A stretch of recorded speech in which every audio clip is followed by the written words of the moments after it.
सकता जब तक उसके साथ एक फ़ौजी ना हो।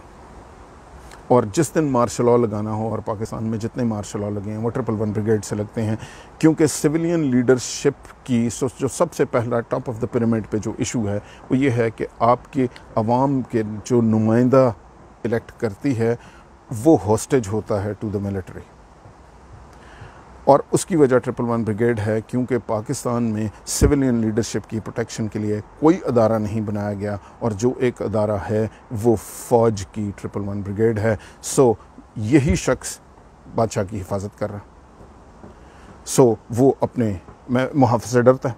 जिस दिन मार्शल लॉ लगना होगा, सिर्फ एक ब्रिगेडियर को फ़ोन जाना है 111 ब्रिगेड के कि जी मार्शल लॉ लग गया, तो मार्शल लॉ लग गया, और दूसरी तरफ कोई है नहीं। अब अमेरिका में क्या स्ट्रक्चर है? अमेरिका में तमाम सिविल स्ट्रक्चर को प्रोटेक्ट करने के लिए सीक्रेट सर्विस है। सीक्रेट सर्विस पहले डिपार्टमेंट ऑफ ट्रेजरी को रिपोर्ट करती थी, अब होमलैंड सिक्योरिटी को रिपोर्ट करती है।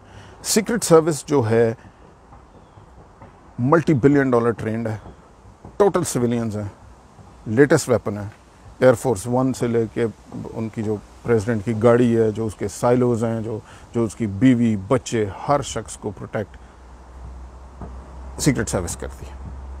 अमरीकी फ़ौज का कोई शख्स वाइट हाउस में घुस भी नहीं सकता। वो किसी तरह घुसने की कोशिश करेगा तो सबसे पहले सीक्रेट सर्विस है जिसका काम है उसे प्रोटेक्ट करना। सो सिविलियन तमाम चीज़ों को प्रोटेक्ट करने के लिए एक कॉन्स्टिट्यूशनली अलग फोर्स रेज की जाती है, और ये किसी भी मुल्क में फ़ौज नहीं प्रोटेक्ट करती। यही स्ट्रक्चर यूके में है, यही स्ट्रक्चर कनाडा में है, यही स्ट्रक्चर इंडिया में। कनाडा में ट्रूडो को प्रोटेक्ट RCMP करती है। एक प्रॉपर फोर्स रेज की गई है पार्लियामेंट को प्रोटेक्ट करने के लिए, और उसके इर्द गिर्द उनकी गाड़ियों ने सराउंड किया होता है। और RCMP के पास आप वेपन और ट्रेनिंग और वो देखें, आप परेशान हो जाएंगे। Nobody can dare challenge the civilian leadership within Canada because civilians are protecting it. India में जो मोदी की सिक्योरिटी है वो सारी की सारी सिविलियन लीडरशिप के पास है। सो पहली चीज़ जो आपकी इस्टेब्लिशमेंट को पावर दे रही है, जिसने एक बंदा कंटिन्यूसली वज़ीर आज़म के इधर खड़ा किया हुआ है, जिसको आपको हटाना ज़रूरी है, मुल्क के इंटरेस्ट में ज़रूरी है, और सारी दुनिया में हटा हुआ है, वो आपको 111 ब्रिगेड हटाना पड़ेगा। और 111 ब्रिगेड की जगह आपको कॉन्स्टिट्यूशनली एक फेडरल सिक्योरिटी फोर्स क्रिएट करनी पड़ेगी, जो कि तमाम सिविलियन लीडरशिप, सिविलियन इंफ्रास्ट्रक्चर को प्रोटेक्ट करेगी। अब आप ये कहेंगे कि जी ये तो ऐसा क्यों नहीं किया गया? मसला यह है कि आज आप ज़रा खान साहब को कहें कि आप एक फेडरल सिक्योरिटी फोर्स क्रिएट करने की कोशिश करें और 111 ब्रिगेड को हटाएं, तो कल उनकी हुकूमत चली जाएगी। और ये सिर्फ इन्हीं की नहीं, जिसकी मर्ज़ी आप कर लें, क्योंकि फ़ौज को पता है कि ये नहीं होने देना। और एक्चुअली तो फेडरल सिक्योरिटी फोर्स एग्जिस्ट करती थी, और जब 5 जुलाई 1977 को ज़ियाउल हक ने मार्शल लॉ डिक्लेयर किया, तो सबसे पहला ऑर्डर क्या था?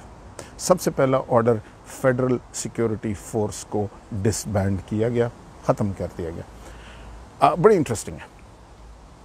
भुट्टो साहब ने एक फेडरल सिक्योरिटी फोर्स रेज की थी जिसका एग्जैक्टली यही काम था कि तमाम सिविलियन लीडरशिप और सिविलियन इंफ्रास्ट्रक्चर को फेडरल सिक्योरिटी फोर्स प्रोवाइड करेगी, को प्रोटेक्ट करेगी। वो बहुत हेविली फंडेड थी, टोटल फ़ौज से उसका कोई ताल्लुक नहीं था, लेकिन वेपन, ट्रेंड बंदे, हर चीज़ थी। उसको अक्यूज़ किया गया कि जी कसूरी साहब के एक साहब हैं, उनके कत्ल में फेडरल सिक्योरिटी फोर्स इन्वॉल्व थी, और इस एलिगेशन पे फेडरल सिक्योरिटी फोर्स को डिसॉल्व कर दिया गया। मुझे नहीं पता कि कसूरी साहब के मर्डर में इन्वॉल्व थे या नहीं थे, लेकिन मेरा सवाल ये है कि पाकिस्तान में और कितनी एजेंसियों को या गवर्नमेंट के महकमों को आज तक डिसॉल्व किया गया? किसी को नहीं किया गया। क्या आपके ख्याल में पुलिस ने बड़े गंद नहीं मारे? लेकिन पुलिस को तो आपने डिसॉल्व नहीं किया। कस्टम ने बहुत गंद नहीं मारे, उसको तो डिसॉल्व नहीं किया। FIA ने बहुत, कौन सा महकमा है जो किसी न किसी चीज़ में इन्वॉल्व नहीं रहा, लेकिन कोई ऐसा महकमा है जो कि आज तक बैन किया गया हो? फेडरल सिक्योरिटी फोर्स सबसे पहला ऑर्डर मार्शल लॉ लगते ये था कि इसे बैन किया जाए, क्योंकि फ़ौज को ये आइडिया था, फ़ौज को नहीं कहना चाहिए, मैंने कहना कि जी दिस इज़ रॉन्ग। इस्टेब्लिशमेंट, वो चीदा जर्नैलों को ये पता है कि अगर एक ऐसी फोर्स बन जाती है जो कि अगर हम मार्शल लॉ लगाने के लिए वज़ीर आज़म के घर की तरफ चलेंगे तो वो बंदूकें लेके सामने खड़े होंगे, तो उस दिन से इस मुल्क में कूलेस मार्शल लॉज नहीं लग सकेंगे, ब्लडलेस मार्शल लॉज नहीं लग सकेंगे। सो वो इसको क्रिएट नहीं होने देते। सो सबसे पहले तो 111 ब्रिगेड ख़त्म करना है और एक फेडरल सिक्योरिटी फोर्स रेज करनी है जो कि आपकी सिविलियन लीडरशिप को प्रोटेक्ट करेगी। वो अवाम क्या आज़ाद होगी जिसका लीडर ही आज़ाद नहीं है।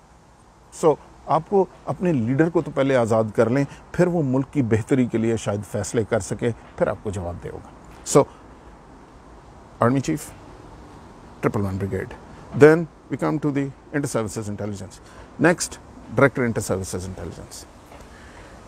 अब आप ये देखिए कि फ़र्ज़ करें अमेरिकी चीफ जस्टिस हो और अमेरिकी चीफ जस्टिस को एक अननोन नंबर आए कि भाईजान कल आपने ये फ़ैसला कर देना है और अगर ये फ़ैसला ना किया तो फिर हमसे गिला ना करना। या कोई भी शख्स जब कोई बात करे तो एक काला डाला आए और वो उठ के गायब हो जाए, तो फिर क्या होगा? ज़ाहिर है मुल्क में जो हो रहा है वही होगा। ये बात अमेरिका में क्यों नहीं हो सकती? अगर अमेरिकी चीफ जस्टिस को ये फ़ोन आएगा तो वो क्या करेगा? सबसे पहले तो वो उठाएगा और FBI को भेजेगा कि भाईजान ये मुझे फ़ोन आया, हाउ डेयर। FBI जो कि वहाँ पे इंटरनल सिक्योरिटी के लिए एक प्योर सिविलियन अदारा है और इंतहाई रिसोर्सफुल है, वो पीछे पड़ जाएगा कि हमारे चीफ जस्टिस को इस तरह का फ़ोन आया। उसके बाद उनकी सीक्रेट सर्विस बीच में पड़ जाएगी, उसके बाद उनकी पुलिस बीच में पड़ जाएगी और वो जाके उस बंदे को ढूंढ के पकड़ के लेके आएंगे कि भाईजान तू मामलगन है, तू हाउ डेयर यू, तूने ये बात कैसे की। राइट? पाकिस्तान में डिलिबरेटली FBI के इक्वलेंट IB है, लेकिन वही मैंने कहा कि आप कोई ऐसा महकमा खड़े होना दे ही नहीं सकते, उस अफोर्ड ही नहीं कर सकते कि एक महकमा कोई इतना पावरफुल खड़ा हो जो कि फिर आपकी अथॉरिटी को चैलेंज कर सके, क्योंकि उससे तो दोबारा बैलेंस आना शुरू हो जाएगा। सो इस वक्त हर चीज़ जाएगी किसके पास इनको इन्वेस्टिगेशन के लिए? ISI के पास। ISI का क्या मुल्क के इंटरनल मैटर्स से कोई ताल्लुक है या था या होना चाहिए?